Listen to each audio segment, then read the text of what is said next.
got to know Steve in 1999. I was actually a volunteer at the hospitality house on the square while I was doing my undergraduate work at UW. And I remember meeting Steve when he first joined THI, and then, of course, about a year later, he became the executive director. Fast forward, I was working in fundraising at United Way, and he had become the executive director, and we have done so much partnership ever since. It's just been such a pleasure to work with Steve and Porchlight over the course of this time.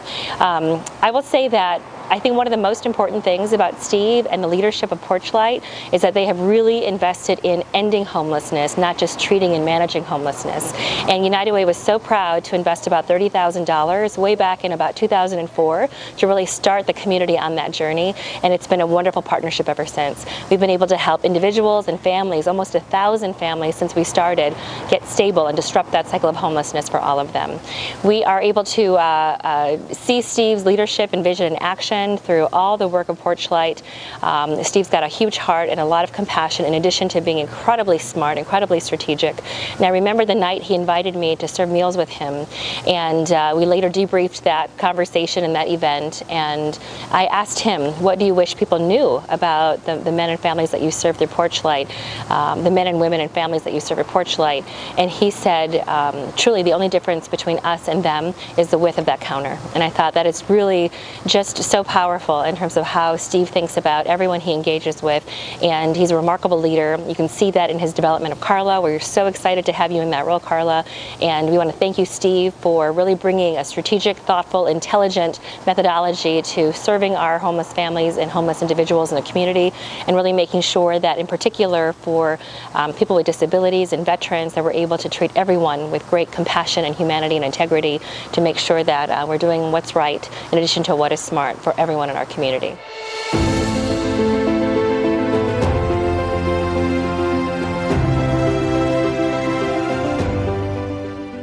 I came to Madison in 2009 as the rector of Grace Episcopal Church on Capitol Square. And the first meeting I arranged with a member of the community outside of Grace Church's membership was with Steve Schooler. We spent a day in August 2009 touring Porchlight facilities. He introduced me to the wide range of programs that Porchlight offers. Over the years, I have come to know him as a passionate advocate for those in need and a passionate supporter of the programs of Porchlight. Grace Church has a relationship with Porchlight and its predecessors that goes back more than 30 years to the arrival of the men's drop-in shelter at Grace in 1984. We have seen the needs of our community only continue to grow.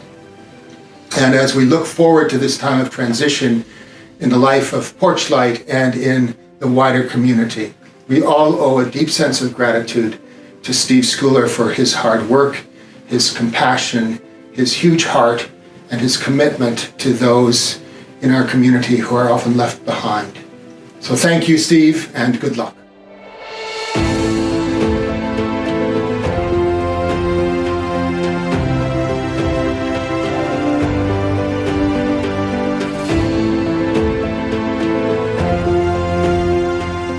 To Downtown Madison Incorporated, DMI, 19 years ago, and I didn't know anything about what was taking place on the streets. Luckily, I met Steve Schooler, who was the executive director of Porchlight. And in fact, he had just put together two organizations, a housing organization and a transitional organization.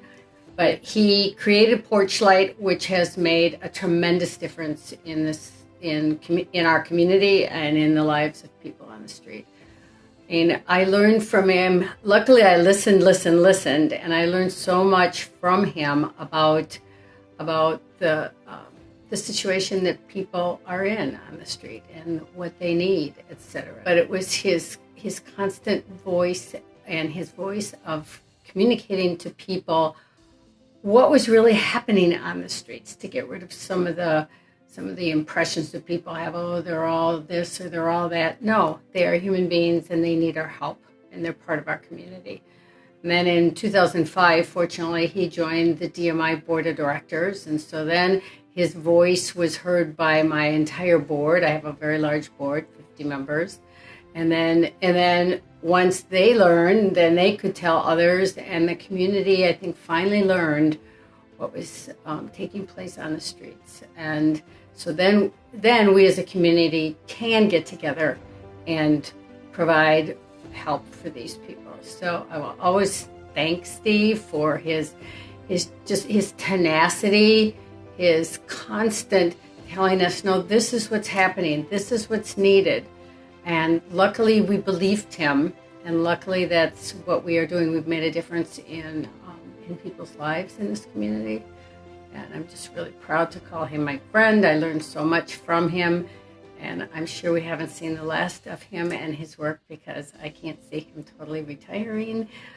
He has too much passion left in him, but our community needs to thank him. I thank him so much. He has been a mentor to me. So congratulations, Steve. Thanks so much for everything you've done.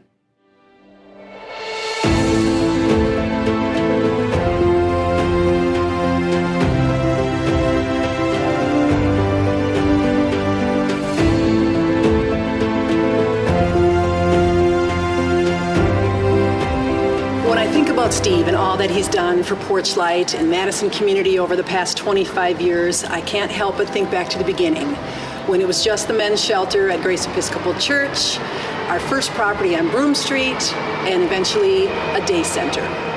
It's really easy to get bogged down in the day-to-day work, but Steve was always a visionary, always thinking about solutions and how Porchlight could be at the forefront of those permanent solutions. Over the past 25 years, Steve has led 3 successful capital campaigns, acquiring or building 200 affordable housing units to add for our current stock of 330 units. He developed the Porchlight Products Program, seeing a little-used commercial kitchen at Brook Street, and seeing residents sitting day after day in our lobby. And after the past 8 years, that program has become an employment and training program. In a beautiful new commercial kitchen, we hire 25 participants who make 12 products that can be sold in restaurants and grocery stores throughout Dane County, including Epic and UW Hospital. But for Steve, the most important part has been how the program has been transforming for the participants, how it has given them a sense of pride and accomplishment that they've never felt before. So for me personally, it has been a pleasure to have worked with Steve over many years. He has taught me so much. He has pushed me to go beyond my comfort level. He has guided me through many difficult situations. Steve would keep 2 containers on his desks of M&Ms, one plain and one peanut. And many days I would walk into his office and declare it a need for M&M day and grab a handful and walk out. And so, Steve, I want to say thank you. I cannot promise I will not bug you after the end of the year, but I want you to retire knowing that we got this.